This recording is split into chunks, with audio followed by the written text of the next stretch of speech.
అంటే ఎవరి ఇష్టం వాళ్ళది కదండి, ప్రజల బట్టి ఉంటుంది కదా. సో అలా అని ఇంకా ఓకే అమ్మ, నిఖిల్ గేమ్ ఎలా ఆడుతున్నాం? బాగుంది. స్టార్టింగ్ నుంచి బాగా ఆడారు, జెన్యున్గా ఉన్నాడు. గ్రూప్ గేమ్స్ ఏం లేకుండా బాగా ఆడారు. గ్రూప్లోనే ఉన్నాడు కదా మొన్నటి దాకా, మళ్ళీ గ్రూప్ గేమ్ లేదంటారు మీరు? అక్కడే ఎక్కడుందండి గ్రూప్ గేమ్, జస్ట్ అట్లా చేశారు అంతే కానీ గ్రూప్ గేమ్ ఏం లేవు. గ్రూప్ గేమ్ లాగా ఆడాడు కానీ ఆడలేదు అంతే. ఓకే మేడం, నిఖిల్లో బ్యాడ్ క్వాలిటీస్ అంటే ఏం చెప్తారు, గుడ్ క్వాలిటీస్ ఏం చెప్తారు? బ్యాడ్ క్వాలిటీస్ కొన్ని డేస్ వరకు అయితే యష్మి ఉంది కదా, తన ద్వారా కొంచెం బ్యాడ్ అయింది అంతే. ఇప్పుడే గుడ్ క్వాలిటీస్, గేమ్స్ బాగా ఆడారు, మంచిగానే ఉన్నాడు, ఎక్స్పెక్ట్ చేశాడు అందరికీ. అది ఓవరాల్గా సీజన్ ఎలా ఉంది? సీజన్ మంచిగానే ఉంది, మంచిగా అనిపించింది నాకైతే. గౌతమ్ గేమ్ ఎలా అనిపించింది? ఇక మధ్యలో ఇక నిఖిల్కి గౌతమ్కి కొంచెం వారైంది కాబట్టి మేబీ ఇద్దరు దాని ద్వారా ఇక ప్రజలకి మేబీ నిఖిల్ గెలవచ్చు అని. ఓకే, గౌతమ్కి బయట పిఆర్ కంటెంట్ ఉంది, వాళ్ళే సపోర్ట్ చేస్తున్నారు కేవలం అంటున్నారు కదా. ఏమో కానీ మీరు లైవ్ వేస్తారా? ఇది యూట్యూబ్లో అప్లోడ్ చేస్తారు. మమ్మల్ని కట్ చేయండి. షేర్ చేస్తాంలే.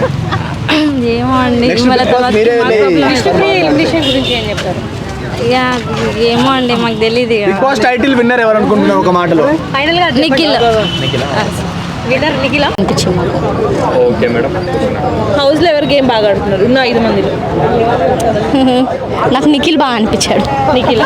సో ఇప్పటి వరకు ఉన్న వాళ్ళలో అన్డిజర్వ్ ఎవరు? టాప్ 5 ఉన్న వాళ్ళలో అందరు డిజర్వే అనిపిస్తున్నారు, అన్డిజర్వ్ అయితే ఎవరు లేరాడా. మేడం గౌతమ్ నిఖిల్ ఇద్దట్లో మీ ఫేవరెట్ ఎవరు? నాకు గౌతమ్ కూడా ఉండే ఫస్ట్ సీజన్లో అతను గౌతమ్ బాగానే ఆడిండే, కానీ ఈ సీజన్లో మాత్రం నాకు నిఖిల్. ఎందుకు సీరియల్లో కనెక్ట్ అయ్యారా లేకపోతే బిగ్ బాస్ లో కనెక్ట్ అయ్యారా? నేను బిగ్ బాస్తో కనెక్ట్ అయ్యాను. ఓకే, అంటే నిఖిల్ కంటే గౌతమే బాగా ఆడుతున్నారు అనేసి అంటున్నారు కదా. అంటే నేను గౌతమ్ లేదని అనట్లేదు, అంటే గౌతమ్ స్టార్టింగ్ నుంచి లేడు కాబట్టి నేను అలా అంటున్నాను అంతే. ఓకే, గేమ్ వైజ్ ఎలా ఉన్నాడు గౌతమ్? ఎలా ఆడుతున్నాడు? గేమ్ వైజ్గా ఓకే బాగా ఆడుతున్నాడు గౌతమ్. హౌస్ అందరు కలిసి గౌతమ్ని టార్గెట్ చేసినట్టు ఏమైనా, అంటే కార్నర్ చేసినట్టు ఏమైనా అనిపించింది? కొన్ని సిచ్యువేషన్స్లో అనిపించింది.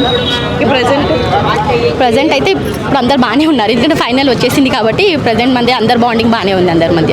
ఓకే, అంటే సీరియల్ బ్యాచ్ అని నాకు నిఖిల్కి ఇచ్చే ఛాన్సెస్ ఏమైనా ఉందంటే? నేను అలా అనట్లేదు, సీరియల్ బ్యాచ్ ఓవరాల్గా నాకు ఫస్ట్ నుంచి నాకు నిఖిల్ పర్ఫార్మెన్స్ బాగా అనిపించింది. స్టార్టింగ్ నుంచి చూస్తే గౌతమ్ కూడా బాగా ఆడాడు, కానీ స్టార్టింగ్ నుంచి ఉండి నిఖిల్ కాబట్టి నేను నిఖిల్ అని అంటున్నాను. పర్సంటేజ్ చూసుకుంటే గౌతమ్ అంటున్నారు విన్నర్. నాకు తెలిసి అయితే గౌతమ్ కాదని అని అనుకుంటున్నాను. మేబీ సెకండ్ ప్లేస్లో ఉంటుండొచ్చు ఉంటే గౌతమ్, అంటే స్టార్టింగ్ నుంచి లేడు కదా అదొకటే రీజన్. నేను అదే రీజన్ అనుకుంటున్నాను నేను. ఎలా